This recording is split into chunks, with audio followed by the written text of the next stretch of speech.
Hi everyone, this is Mr. Neil Ryder, also known as the Wax Whisperer.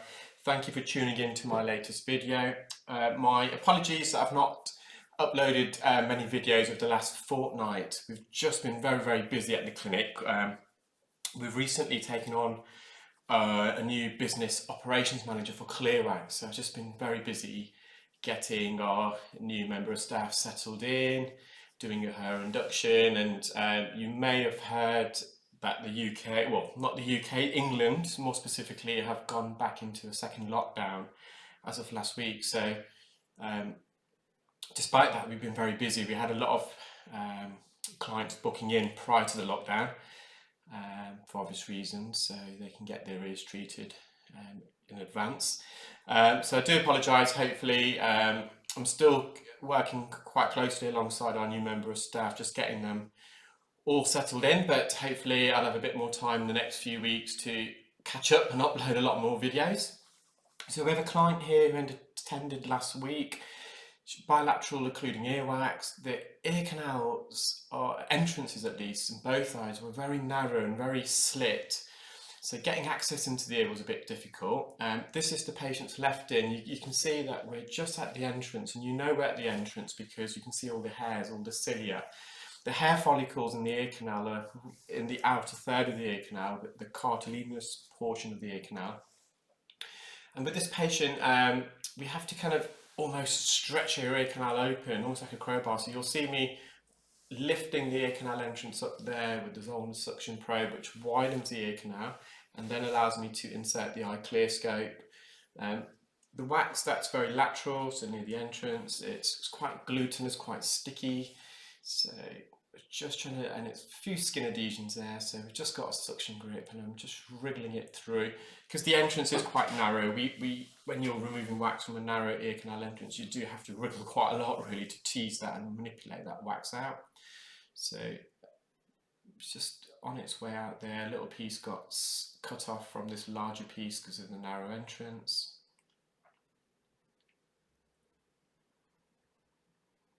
There we are, just tugging this out.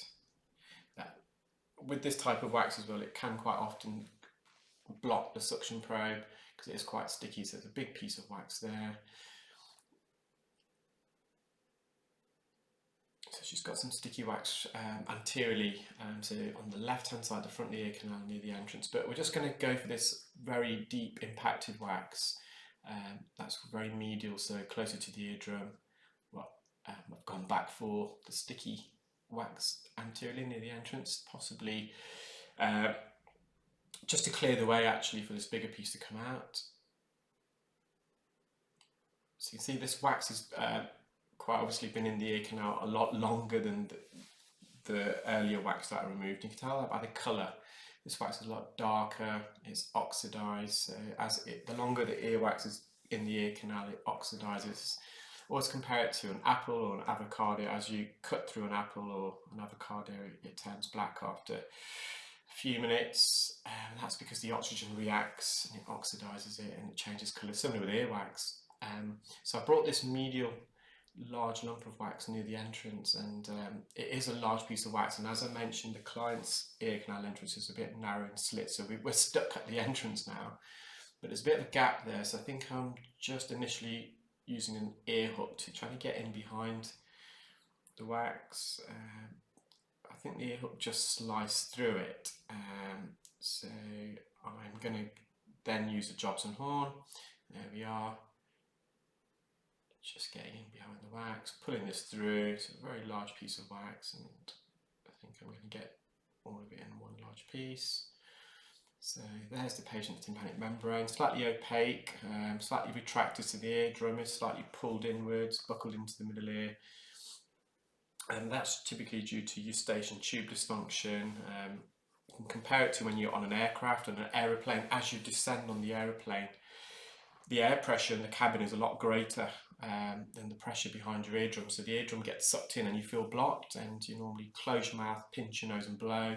You force air up your nostrils, up the eustachian tube, which is a narrow orifice that connects the back of the eardrum, the middle ear, to the back of the nose. So we force out the eustachian tube to pop the eardrum back out. So the eustachian tube is the pressure equalizer in the ear, and it's also a drain pipe, so any fluid that accumulates, so any effusion, that's what we call fluid, any middle ear effusion that accumulates, it can drain away if that eustachian tube is blocked. And also, not only does the eardrum get sucked in, so there's no air there, so it's a vacuum effect, but fluid starts to accumulate, and you can develop glue ear.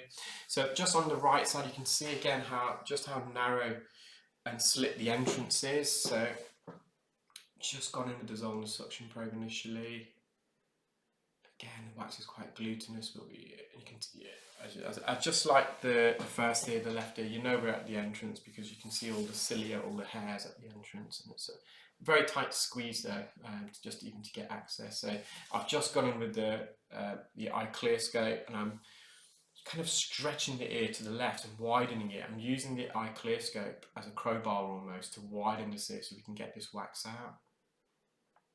So I've stretched the ear, and this wax does want to come out, but it's just getting trapped still.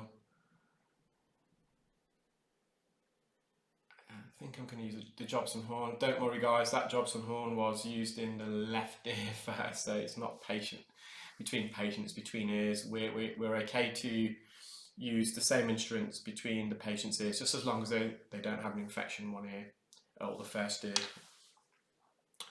So there was an opening there, just getting the Jobson horn in behind the wax. So this wax is still a bit lateral.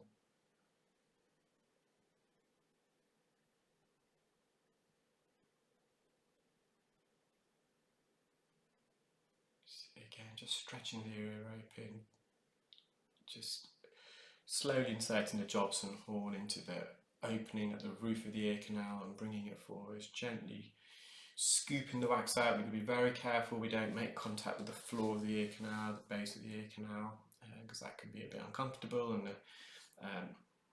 it can elicit the gag reflex. You've got the Arnold's nerve at the base of the ear canal, and if you stimulate that, people tend to cough. When we're working on the outer part of the ear canal though, we can put some pressure on the ear canal, not too much, but just because it's cartilage, so the patient, it's almost like a buffer effect. Cartilage is quite malleable. If you wriggle the outside part of your ear, it's not uncomfortable, but the inner 2/3 of the ear canal, it's a thin layer of skin, 0.1 millimeters thick, just coating bone, whereas the outer third, you've got a thicker layer of skin, so about 1 millimeter, 10 times thicker. You've got some fatty tissue as well. So it's like a buffer, and then you've got cartilage. So there we are, just having a peek. There's typically a blind spot when you enter the ear canal to the rear. You just see a bit of wax there, and that's what's great about the endoscope. We can really visualize all the kind of hidden areas of the ear. You can see the eardrum's intact, slightly opaque, just like the left side. Good light reflex, and the patient's symptoms were completely alleviated. So there we are, and there's all the remnants. You can also see my clear scope, the eye clear scope device. Well, that's the endoscope itself. You can see all the remnants.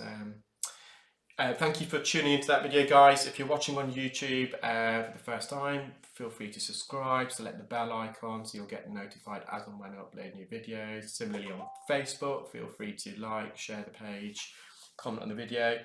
I'm hoping I will upload some more videos over the next days and weeks. Thanks guys, keep well and keep safe. Bye.